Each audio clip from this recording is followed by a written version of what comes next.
Welcome. Today, we're going to dive into a really powerful mental model called systems thinking. It's a framework for seeing the bigger picture and, honestly, for understanding the world in a completely new way. So, let me ask you this. Have you ever felt like you're just stuck in a loop? You're fighting the same fires over and over at work or dealing with the same issues on a project that just won't go away.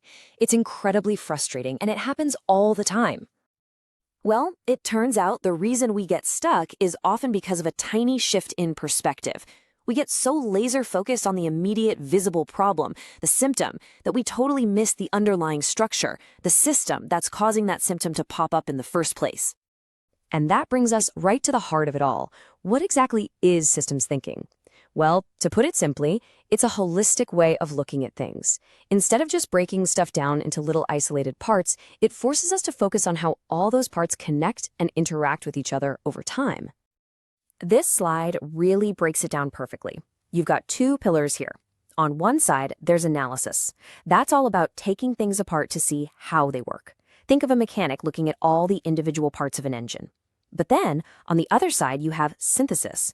This is about understanding why the system works the way it does by seeing how it fits into its larger environment. And you absolutely need both to get the bigger picture. Now, this whole way of thinking didn't just appear out of nowhere. It was shaped by some truly brilliant minds who gave us the tools and the language to see the world in this new way. So let's meet a few of these pioneers. First up, we have Peter Senge, a major player in management theory. His big idea was that nothing, and I mean nothing, exists in a vacuum. For him, systems thinking was all about seeing the world as this incredibly complex web where everything is connected. Then there's Donella Meadows, an amazing environmental scientist. She took that same idea and scaled it up to, the entire planet.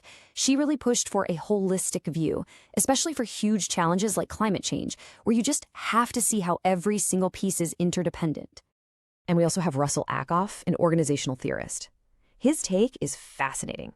He saw systems thinking as a kind of language, a way to describe all those invisible forces and hidden relationships that are really pulling the strings and controlling how a system behaves. And finally, Peter Checkland, a management scientist, really hammers this home. He argued that we have to stop looking at events like they're just isolated incidents. Instead, we need to start seeing the web that connects everything into a much bigger, more meaningful pattern. Okay, so that's the theory. But how does this stuff actually work in practice? Let's dive back into Peter Senge's work, because he developed a really powerful framework for creating what he called learning organizations. Senge's model is built on 5 key disciplines. It starts with the individual, personal mastery, which is our own drive to learn, and understanding our mental models, those hidden beliefs that shape how we act. Then it moves to the group level, creating a shared vision and practicing team learning. But here's the real kicker, the 5th discipline. Systems thinking is the glue.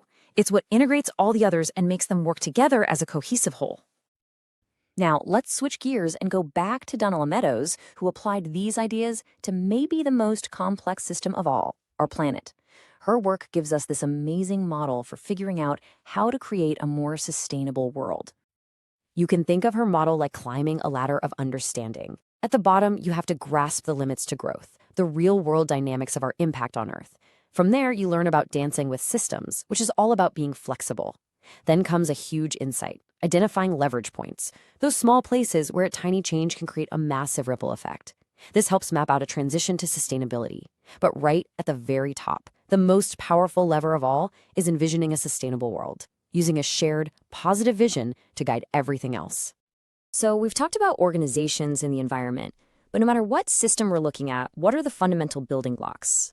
It really all boils down to 3 core concepts. Just think about a bicycle, right? First, there's holism. You see it as a bike, a single thing that gets you from A to B. Then you have the components, the wheels, the frame, the pedals. And finally, you have the structures, the way all those parts are arranged and connected. You could stare at a pile of bike parts all day, but you'll never understand bicycle until you see how the components and their structure create the whole. So this brings us right up to today, to a modern approach that puts all these pieces together to tackle today's really messy real-world problems. It's called critical systems thinking, and it's all about combining sharp analysis with holistic action. So what is it? Well, critical systems thinking, or CST, is basically a practical toolkit for decision makers. It's designed for those problems that just don't fit neatly into one box, the ones that cross departments, organizations, and even cultural lines. The kind of problems that are technical, economic, and human all at once. And what's really cool about CSD is that it's not about finding the one right answer. Instead, it's about mixing and matching the strengths of different approaches to create a synergy effect. That's when the combined result is way, way bigger than the sum of its parts. And this is exactly why CSD embraces diversity. It recognizes that in a complex world, bringing different perspectives to the table isn't just nice, it's essential for survival. So at the end of the day, systems thinking is so much more than a theory. It's a lens. It's a new way of seeing the world, of looking past the immediate chaos to see the deeper patterns and structures at play. And that leaves us with one final thought to chew on. What complex system in your own life could you see differently now?